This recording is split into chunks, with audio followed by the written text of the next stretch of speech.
اب یہ کہ اس سے بچا کیسے جائے، جو بدکاری منہ کالا ہے، زنا کرنا ہے، اس سے بچا کیسے جائے؟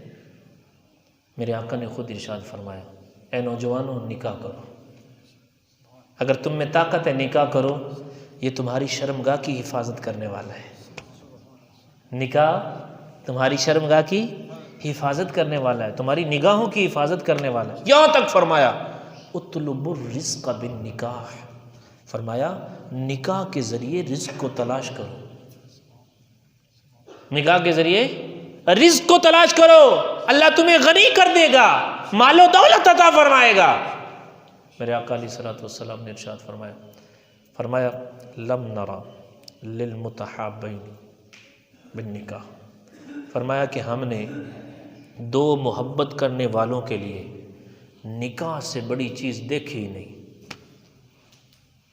یعنی جو دو محبت کرنا لینا، سرکار نے ارشاد فرمایا انہاں دی محبت نو ودھان واسطے نکاح تو وڈی اسا شاہی کوئی نہیں ویکھی۔ محترم اور محتشم عاشقان رسول، ایک تو ہے ہم نکاح کریں، پھر نکاح کو آسان کریں، نکاح کو آسان کریں۔ اسا نکاح نو بہت بڑے پہاڑ تے کھڑا کر دیتا ہے، جدو 6 لاکھ دی ساڑھے جناب میری جہیز سانو نہیں ملنا نا، کرنی نہیں نکاح۔ یار تمہارا 6 لاکھ پورا ہوتے ہوتے اللہ معاف کرے کسی مسلمان کی عزت خراب ہو گئی تو پھر پتہ کیا ہوگا؟ میرے آقا نے کیا فرمایا میری امت اس وقت تک بھلائی میں رہے گی، میری امت میں اس وقت تک بھلائی رہے گی جب تک زنا سے پیدا ہونے والے بچے اس میں عام نہیں ہوں گے، اور فرمایا جب زنا سے پیدا ہونے والے بچے میری امت میں عام ہو جائیں گے پھر اللہ انہیں عذاب میں مبتلا کرے گا، عذاب آئے گا ان کے اوپر۔ محترم اور محتشم عاشقان رسول، میرے آقا کی تعلیمات ہیں، یہ ہمارے بزرگوں کا، صحابہ کا یہ طریقہ ہے۔ یہاں تک میرے آقا نے روایتوں میں فرمایا جب اولاد بالغ ہو جائے تو پہلا کام ان کا نکاح کرو،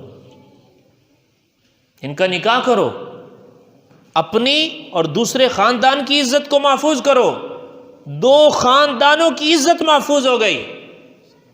یار عورت کے لیے تو ویسے ہی جنت کتنی آسان کر دی میرے آقا۔ فرمایا جو عورت 5 نمازیں پڑھتی ہے، اپنے خاوند کی اطاعت کرتی ہے اور اپنی عزت کی حفاظت کرتی ہے، حرام نہیں کھاتی، سور کا گوشت نہیں کھاتی، نمازیں پڑھتی ہے، اپنے خاوند کی اطاعت کرتی ہے، اس کو خوش رکھا ہوا ہے، اور اپنی پاک دامنی کی حفاظت کرتی ہے، اپنی عزت کی حفاظت کرتی ہے، میرے آقا نے ارشاد فرمایا وہ جنت میں جائے گی، وہ جنت میں جائے گی۔ کیا بات ہے محترم اور محتشم عاشقان رسول، اللہ ہمیں توفیق دے۔ ایک تو یار جہیز والا سسٹم جو ہے جتنا اللہ نے دیا ہے اتنا دو یار، اور واقعی اس کو مشکل کرنے والے ہم ہیں۔ یعنی اگر یوں کہیں نا کہ زنا کو پھیلانے میں ہمارے معاشرے کا، ہمارے افراد کا، ہماری پبلک کا ایک بہت بڑا ہاتھ ہے۔ کیسے ہاتھ ہے؟